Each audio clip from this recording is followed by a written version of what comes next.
boa tarde a todos, né? Estamos continuando o nosso módulo de abdômen agudo, né? Esse ciclo de palestras. Eu gostaria de agradecer o convite à professora Sheila, ao professor Campos e ao professor Luiz Roberto pela oportunidade de falar um pouco para vocês sobre as doenças das vias biliares, né? As doenças da vesícula biliar e dos canais biliares. Hoje nós vamos enfocar principalmente a falar de uma afecção bastante prevalente, que é a colecistite aguda. Mas antes de chegar nesse assunto, a gente vai falar um pouco sobre como isso começa, como isso tudo ocorre, tá? Eu sou Ânia Macedo Góes, sou professora da Universidade Federal do Ceará, sou mestre e doutora em cirurgia e cirurgiã geral e do aparelho digestivo. Acho que estou com dificuldade de passar o slide. Eita.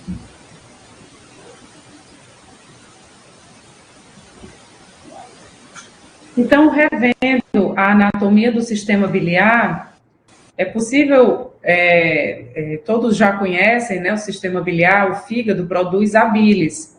A bilis vem drenando através dos ductos hepáticos direito e esquerdo para o colédoco. Aqui no colédoco, há um processo de hipertensão da via biliar que faz com que a bile retorne e, de forma retrógrada, ela encha a vesícula biliar.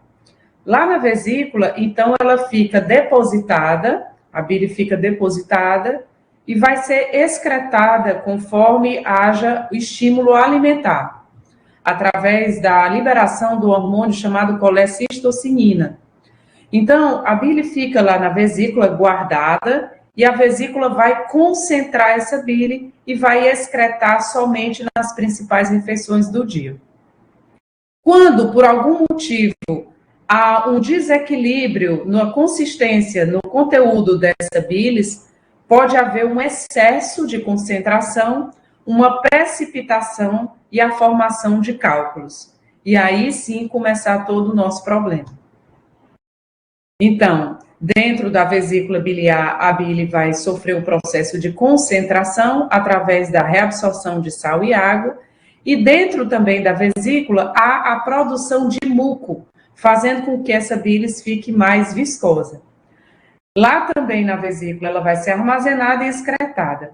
Essa imagem mostra aqui para a gente o aspecto normal, primeiro, da anatomia da vesícula biliar, a relação dela com o fígado, e a sua superfície, sem nenhum processo inflamatório, a superfície como seria da vesícula biliar em condições normais.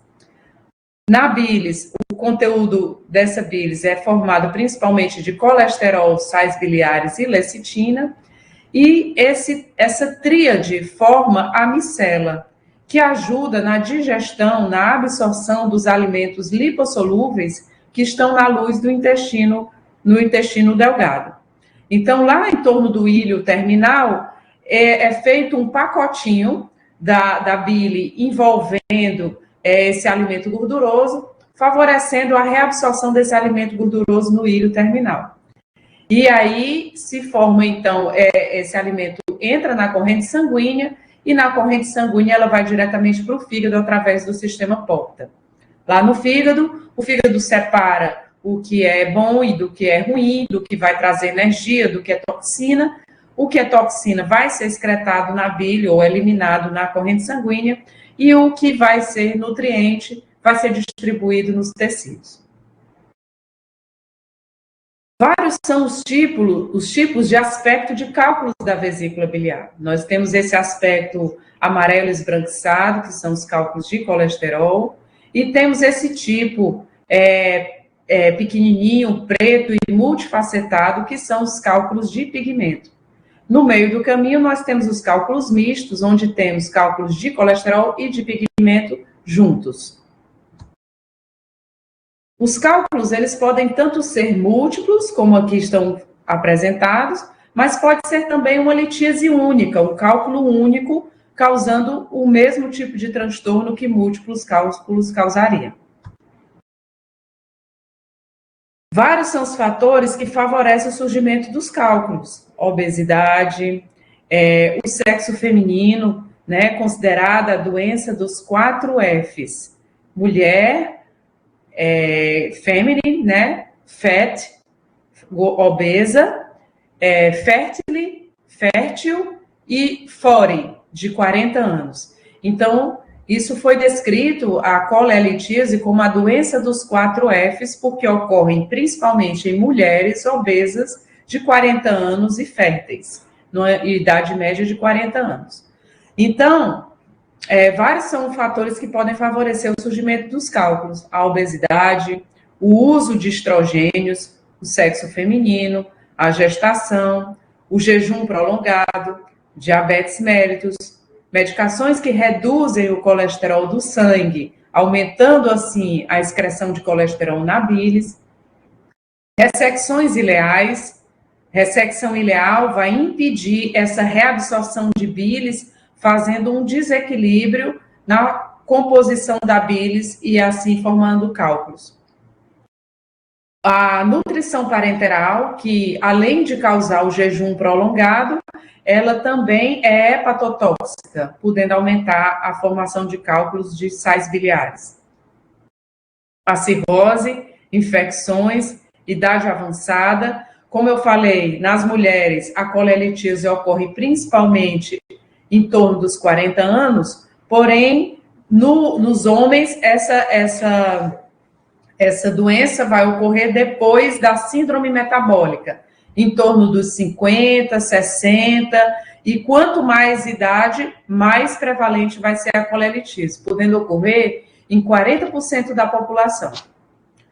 A vagotomia troncular, ela impede a excreção de colecistocinina, e assim fazendo com que a vesícula fique eternamente cheia de bilis, fazendo a reabsorção do sal e água, sem, no entanto, a contração da vesícula biliar. E como não há a contração, a bile fica hipersaturada e forma-se a lama biliar e os cálculos biliares. Fatores genéticos favorecem o surgimento de cálculos, a circulação enterohepática prejudicada, estados hemolíticos, como, por exemplo, válvulas cardíacas ou anemias hemolíticas, doenças das vias biliares e estase. A apresentação clínica pode ser de várias formas. Muitos pacientes vão ser assintomáticos. Alguns, uma boa parte deles, vão se apresentar na forma de colecistite crônica, que são as crises de cólica biliar, e cerca de 20 a 30% dos pacientes vão apresentar o tema da nossa aula de hoje, que é colecistite aguda. 10% dos pacientes vão ter coledocolitíase, pancreatite biliar, e raros pacientes poderão desenvolver, a partir dos cálculos de vesícula, câncer de vesícula, que é um câncer com um prognóstico muito fatal, onde há uma expectativa de vida muito curta após o diagnóstico, em torno de 2 a 3 meses. A dor da vesícula biliar e o quadro de colecistite crônica é exatamente as crises de dor repetitivas relacionadas a alimentos gordurosos e farináceos e que ocorrem em picos. É uma dor de altíssima intensidade, num nível 8 a 9 de intensidade, e que alivia, baixando para o nível 6 ou 5, mas que não cessa. Durante essa cólica, que pode durar cerca de 30 minutos a 1 hora, o paciente muitas vezes faz uso de medicações em casa e não há tempo de aliviar essa dor. Muitas vezes faz o paciente buscar atendimento de emergência, havendo a necessidade de uma analgesia imediata. Nesse momento, o ideal é que a gente, como médico, faça analgésicos antiespasmódicos, por exemplo, como Buscopan associada à dipirona, algumas vezes anti-inflamatório, do tipo Profenide, né, cetoprofeno, diclofenaco, enfim. Associada a isso, o paciente vai ter uma sensação de empachamento, de náuseas, por isso é interessante também que a gente faça antieméticos para esse paciente. De um modo geral, nesse momento, a crise é aliviada e o paciente, após cerca de 30 minutos, 40 minutos no hospital, há um alívio completo da dor. Isso significa que o cálculo que estava impactado no ducto cístico, de alguma maneira, devido ao antiespasmódico, ele voltou para a luz da vesícula biliar. E assim, favoreceu a desobstrução da saída da vesícula biliar e o alívio da dor do paciente. Apesar da dor ser muito intensa e esse paciente ir constantemente à emergência, essa é apenas uma cólica biliar, não é a colecistite crônica propriamente dita. E nós, como médicos, temos que saber diferenciar esse quadro clínico da cólica biliar, que é uma dor abdominal intensa, geralmente na região epigástrica, com irradiação para hipocôndrio direito e dorso. Muitas vezes a paciente refere uma dor irradiada na região interescápulo-vertebral, é associada a empachamento, náuseas e vômitos. Após o alívio dessa crise, o paciente pode voltar para casa, não há necessidade de internamento, mas há necessidade de progredir a investigação e a elucidação da causa da dor do paciente. Por isso, esses pacientes, apesar de poder ser liberados para casa, devem ser liberados com uma solicitação desse exame, que é o ultrassom abdominal superior. Aqui nós temos uma imagem de um ultrassom abdominal que o paciente fez preferencialmente em jejum, onde a vesícula biliar, por estar em jejum, fica repleta de bile, e assim a gente pode ver muito bem o conteúdo da luz da vesícula biliar.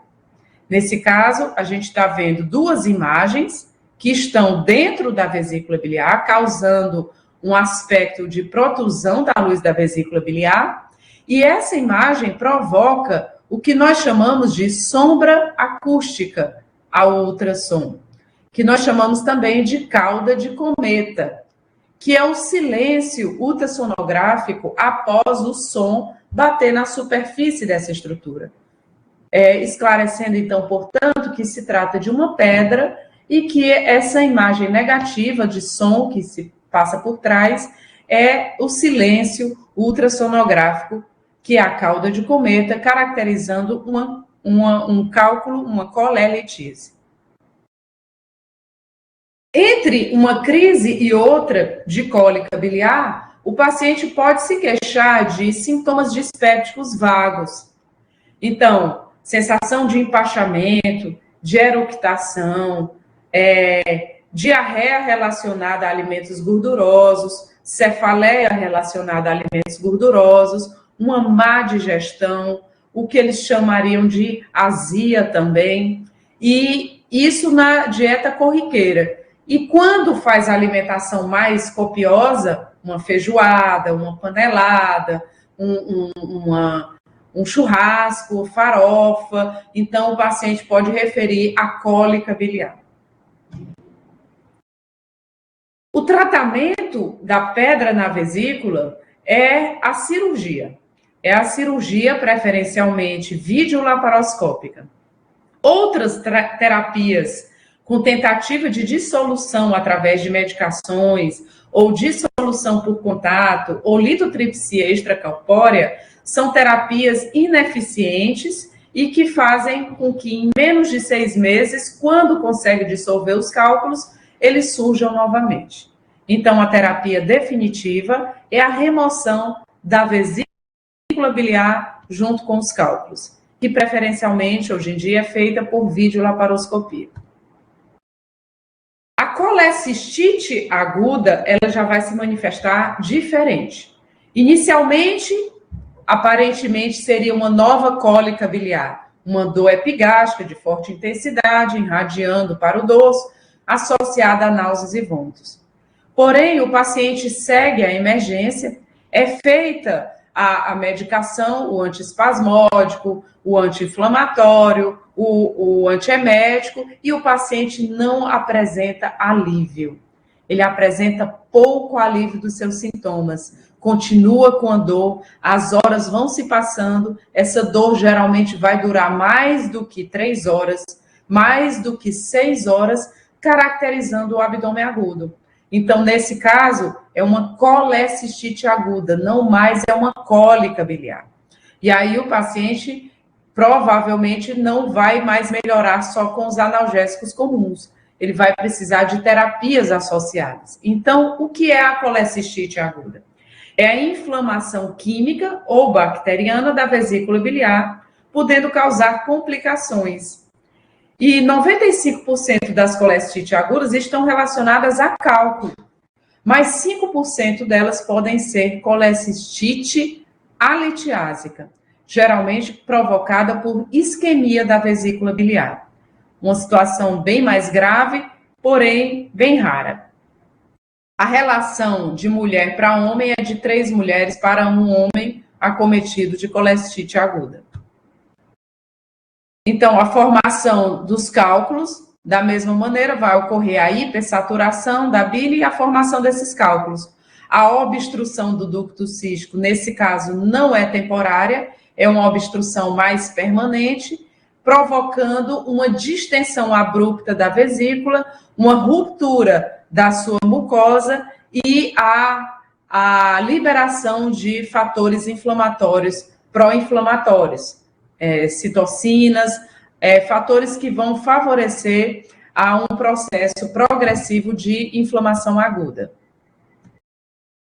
Então, a obstrução biliar, juntamente com a lesão de mucosa, faz com que a lecitina, que está dentro da vesícula biliar, se converta em lisolecitina, atraindo mediadores inflamatórios.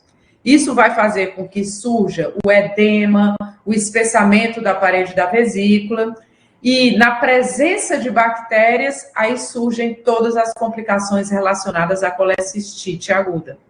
Porque na cólica biliar apenas, como a obstrução é muito temporária, não há tempo da proliferação bacteriana.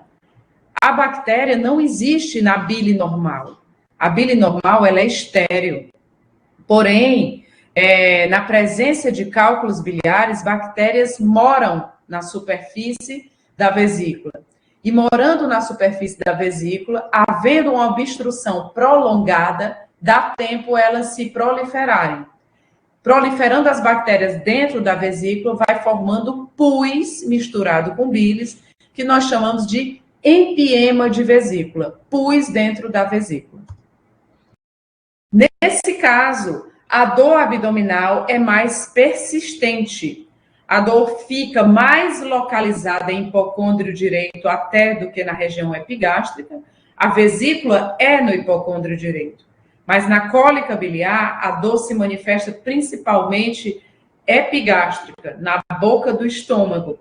Mas na colecistite aguda, a dor se localiza no hipocôndrio direito, porque vai ocorrer o que está aqui representado por essa imagem do Netter, onde há uma vesícula hiperdistendida, com pontos de superfície em sofrimento, que a gente chama de quase necrose, com risco de perfuração.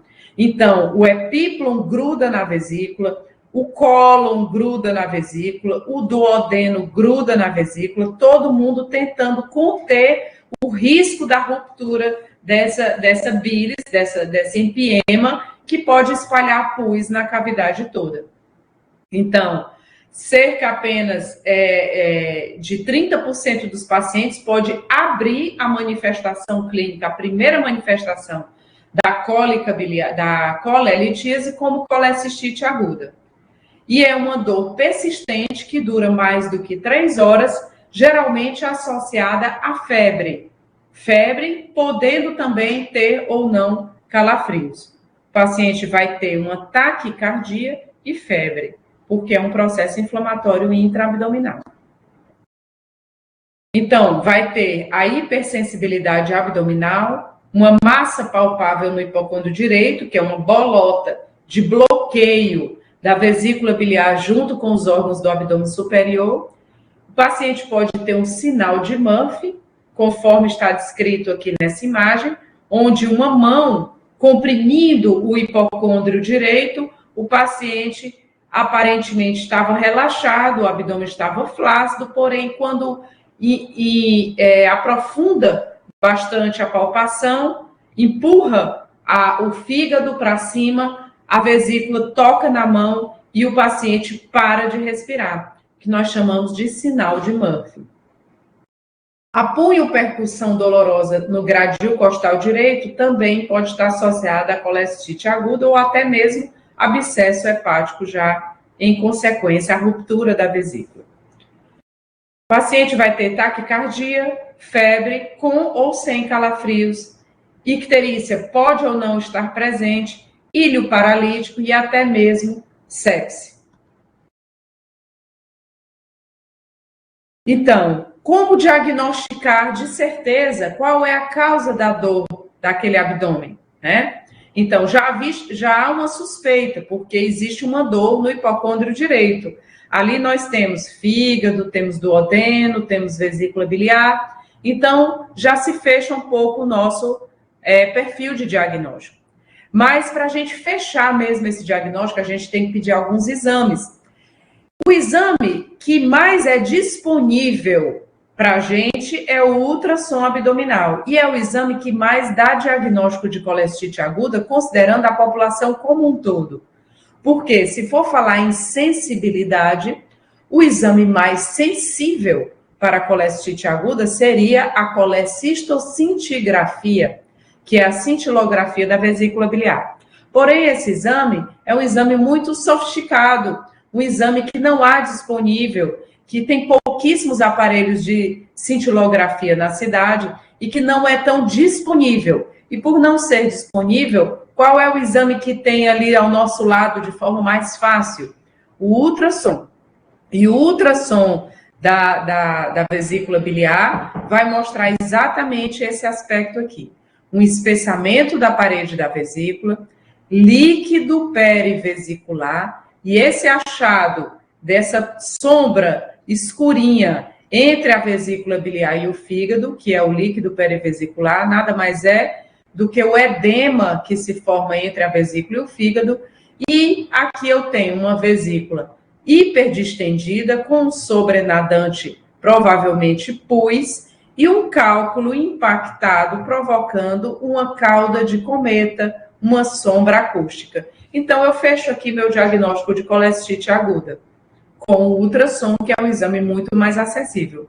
Outros exames, tomografia também pode mostrar, ressonância, mas não são exames comuns, são exames mais reservados para pacientes idosos ou pacientes acamados, que não manifestam tão bem, só manifesta que está havendo um quadro séptico, mas que ninguém sabe a origem, e acaba pedindo um exame mais amplo, mais generalizado do abdômen, e às vezes se surpreende com uma colestite aguda.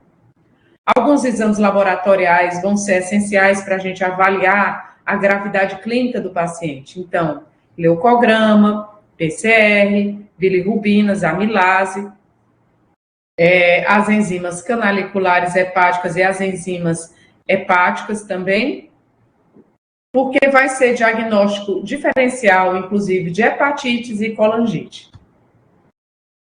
Esse é o aspecto, um probleminha aqui no slide.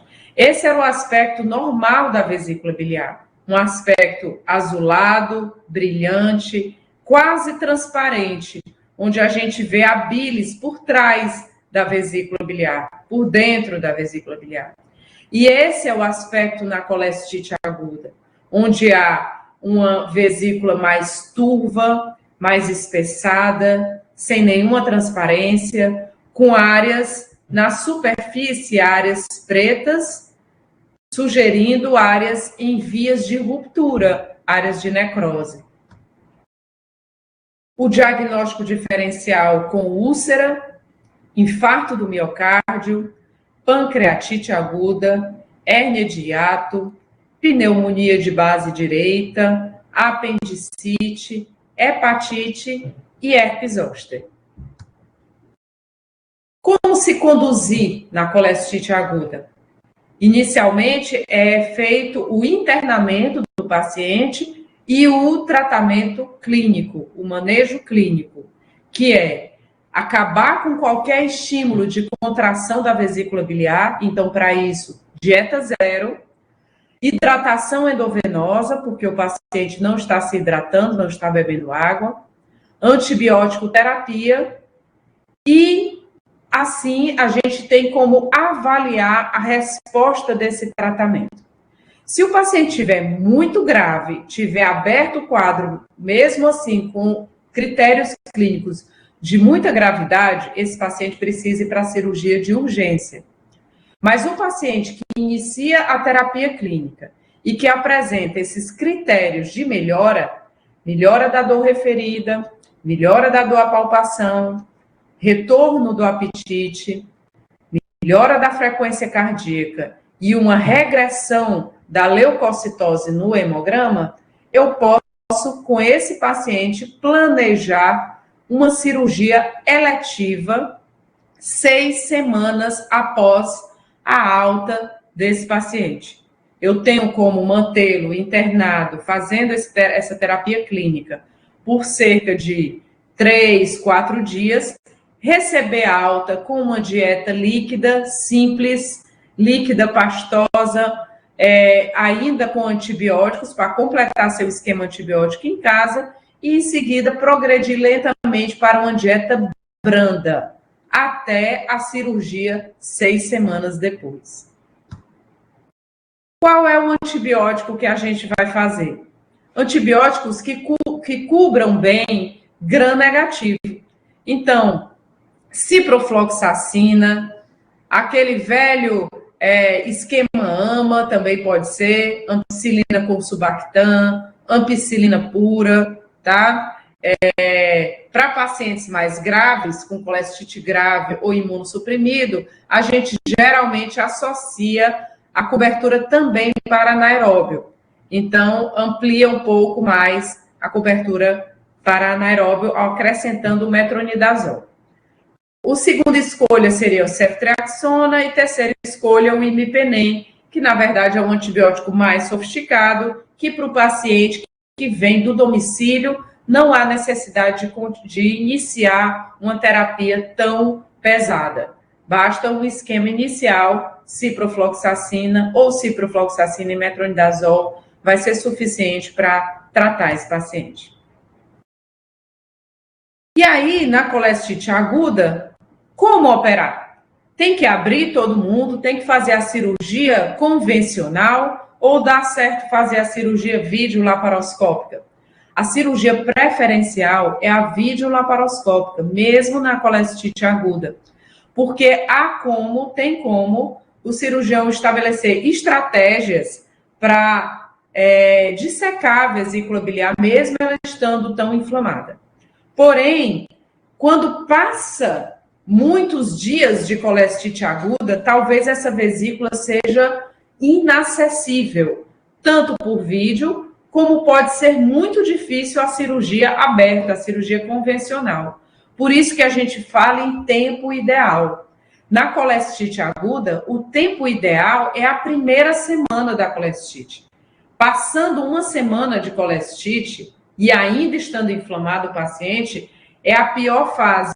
É o que nós chamamos de colestite subaguda, onde há um risco muito grande de lesões de estruturas vizinhas à vesícula biliar no momento da cirurgia. Então, você pode ter uma lesão de colédoco, pode ter uma ruptura do duodeno ou do cólon, né, que esteja aderida à vesícula biliar, o que torna a cirurgia insegura e perigosa. O ideal é operar até a primeira semana ou tentar esfriar o processo para operar só eletivamente 6 semanas depois. Infelizmente, nem todo paciente responde à terapia clínica. Cerca de 15 a 20% dos pacientes podem não responder à terapia clínica, por vários motivos. Ou por uma condição própria do paciente de ser imunossuprimido, ou diabético, ou idoso, ter uma condição que favoreça uma infecção mais grave, ou pela própria apresentação do quadro, o tipo de bactéria, se é Clostridium, bactérias que podem acometer a vesícula biliar e que são mais invasivas, mais graves, né? Ou tempo de início da terapia clínica. O paciente retardou demais para iniciar o seu tratamento. Nesse caso, pode ser que o paciente precise, de fato, operar mesmo na fase subaguda, o que não é o ideal, mas que ele tem que ser esclarecido dos maiores riscos de complicação. As complicações da colecistite são, então, a colecistite enfisematosa, gangrena, perfuração, abscessos ao redor da vesícula, abscessos pericolecísticos, abscessos intraabdominais, asepse e até a formação de fístulas colecisto-intestinais. Então, o fluxograma para tratamento da colecistite aguda se baseia dessa forma. Tem um paciente com quadro de colecistite aguda, eu vou fazer o internamento clínico e o tratamento clínico desse paciente. Juntamente com isso, eu vou avaliar o risco cirúrgico desse paciente. Paciente com alto risco, paciente em uso de anticoagulantes, pacientes idosos, pacientes cardíacos ou pneumopatas graves, que não têm um bom status para a cirurgia, eu vou avaliar a resposta à minha terapia clínica. Se eu tive uma boa resposta clínica com essa terapia, eu não vou mais operar esse paciente, eu vou continuar o tratamento clínico, fazer uma orientação dietética para ele e manter o tratamento conservador. Se o paciente apresenta uma deterioração clínica, não responde ao tratamento clínico, eu posso indicar a drenagem da vesícula biliar. Nós chamamos esse procedimento de colecistostomia. Os pacientes que são de baixo risco cirúrgico, eu vou avaliar a resposta clínica. Pacientes que tiveram uma boa melhora clínica com o tratamento e que estão com menos de 3 dias de crise, eu indico logo a colecistectomia, porque ainda está numa boa fase para operar o paciente. Pacientes que têm uma boa condição clínica e que melhora com essa terapia e que está com mais do que 3 dias, mais do que 72 horas de crise, eu vou planejar essa colecistectomia depois de 6 semanas, porque aí eu não corro risco de lesão de via biliar principal, de lesão de duodeno ou de colo. Pacientes de baixo risco cirúrgico, mas que não melhora de maneira nenhuma com a terapia clínica, infelizmente vai ter que ser operado, independente da fase em que ele estiver. Ou na fase aguda ou subaguda, vai ter que ser operado correndo mais riscos de complicações cirúrgicas. Vamos falar um pouquinho sobre colangite. Colangite, gente, é a infecção da árvore biliar, causada por uma obstrução do ducto biliar principal, dos ductos principais, do colédoco, do hepático, associada à contaminação de bile por bactéria. Então, observe que não basta a obstrução do sistema biliar para você ter colangite, porque isso tem também no câncer de pâncreas, por exemplo. Mas raros são os cânceres de pâncreas com colangite. Então, é necessário que haja uma obstrução associada a uma presença de bactérias no local. Os sintomas da colangite principais é a tríade de Charcot. É uma dor no hipocôndrio direito associada à icterícia, febre com calafrios. Essa é a tríade de Charcot. Já é por si só uma condição potencialmente grave, mas gravíssimo ainda é o paciente que chega ao hospital com uma condição clínica do tipo pêntade de Reynolds, que é a dor, a icterícia, febre com calafrios e sintomas de hipotensão, taquicardia e desorientação. Então, o paciente ele está séptico, ele está torporoso, ele já não está mais pensando direito, ele está desorientado. Isso porque há pouca condição de transmissão de sangue para as estruturas vitais, para o cérebro desse paciente. É necessário, então, que haja um fator obstrutivo e a presença de bactérias para que haja a inflamação da colangite. A colangite vai se dar dentro do fígado, lá nos sinusoides hepáticos, onde há uma migração fácil de bactéria de dentro do sistema biliar para a corrente sanguínea. Por isso que o paciente pode evoluir em poucas horas para uma condição de sepse até irreversível. As causas de colangite podem ser múltiplas, mas a principal delas é a coledocolitíase, estenoses cicatriciais de vias biliares, doenças císticas congênitas das vias biliares e também tumores das vias biliares. Mas vamos nos ater principalmente à coledocolitíase. O diagnóstico de colangite, a partir de exames laboratoriais, você vai perceber uma leucocitose, a bilirrubina elevada, enzimas canaliculares e enzimas hepáticas elevadas, hemocultura positiva, amilase e lipase muitas vezes vão estar também associadamente elevadas. O diagnóstico diferencial da colangite é colestite aguda, diverticulite, hepatite, isquemia mesentérica, porque a manifestação clínica da colangite pode ser muito grave, pancreatite, sepse, cirrose, insuficiência hepática, abscesso hepático, apendicite e pielonefrite. Cerca de 10 a 15% dos pacientes que têm colelitíase, pedra na vesícula, vão ter associadas coledocolitíase. Então, eles estão em risco não só de ter cólica biliar, não só de ter colestite aguda, mas também de ter colangite, que foi essa condição que nós vimos há pouco. Quanto mais idoso o paciente, mais risco de coledocolitíase. Os cálculos da vesícula migram para o colédoco, causando obstrução da via biliar principal, podendo inclusive descer para a região da ampola, causando associadamente pancreatite.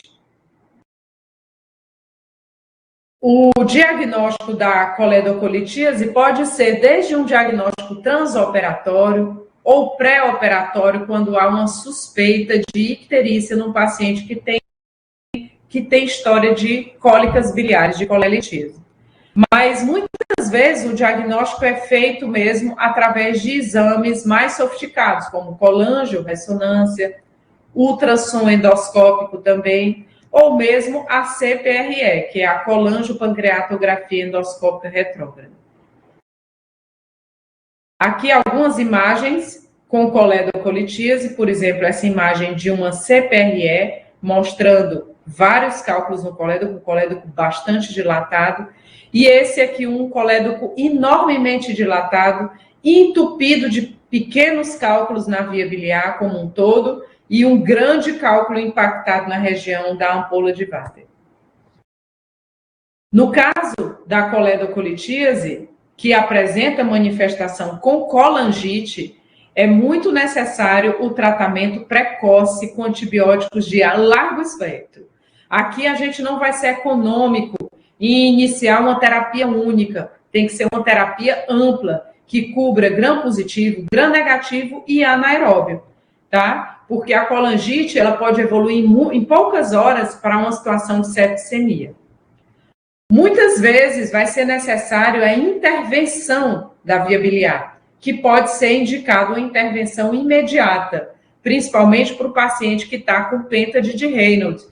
Você vai indicar a papilotomia, a abertura dessa papila do adenal e a colocação de próteses dentro da via biliar com drenagem de pus, como aqui está descrito. Então, a papilotomia endoscópica é a drenagem das vias biliares com a abertura da papila e drenagem com a retirada dos cálculos e escoamento desse pus. Os agentes infecciosos, então, nesse caso, são polimicrobianos, com mais predomínio para gram negativo, mas podendo ter também gram positivo e anaeróbio associado.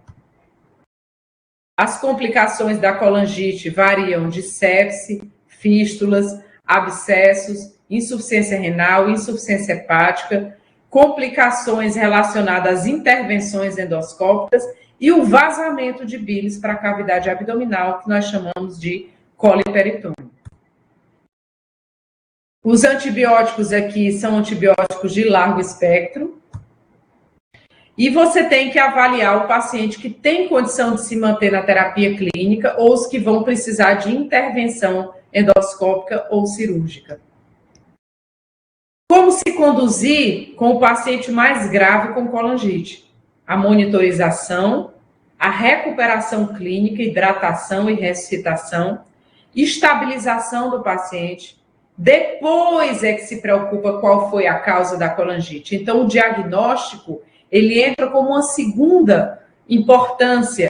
A importância inicial é de estabilizar clinicamente o paciente.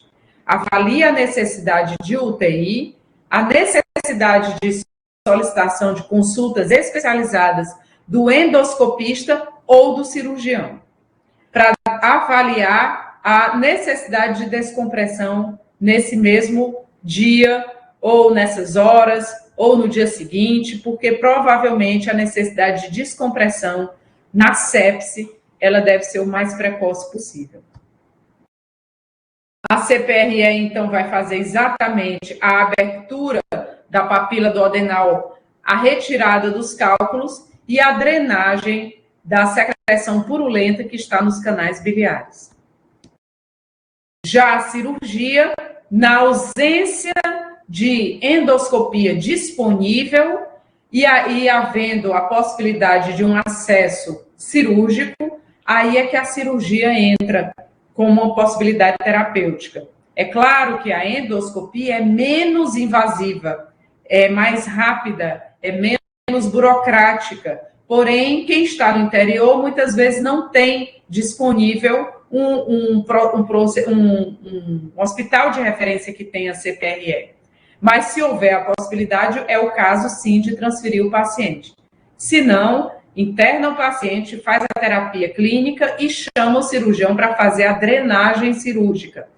E aí ele tem várias opções. Pode fazer a descompressão para dentro de uma alça intestinal, como as derivações biliodigestivas, ou a descompressão cirúrgica simplesmente com a posição de drenos.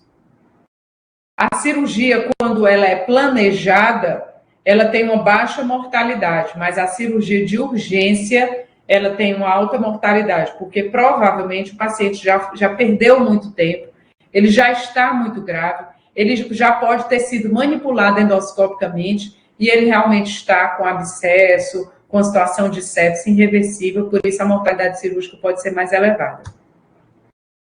Várias são as opções cirúrgicas, como aqui a papiloesfincteroplastia, que é a mesma papilotomia que o endoscopista faz, porém o cirurgião faz de uma forma muito mais ampla. Ele abre todo o esfíncter da papila, não só uma abertura superficial. Por isso é necessário pontos hemostáticos e de anastomoses da papila, abrindo amplamente essa papila. A exploração também pode ser por videolaparoscopia.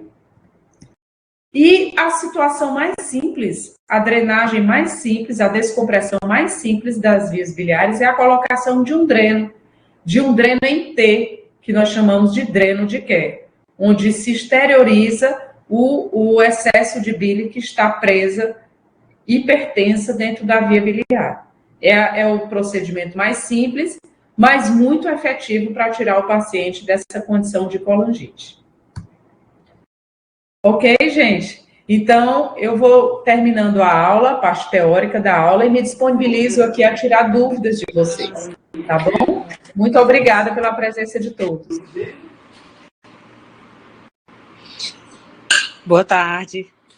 Tudo bem, Ania? Tudo bom. Gente, nós agradecemos bastante a colega e, assim, sem sombra de dúvidas, né, excelente palestra, a gente já sabia que ia ser assim, né, professora? E estamos muito gratos por ter dispensado um pouco do seu tempo, né, em falar nessa linguagem que é mais dedicada aos colegas da atenção primária e atenção especializada, né?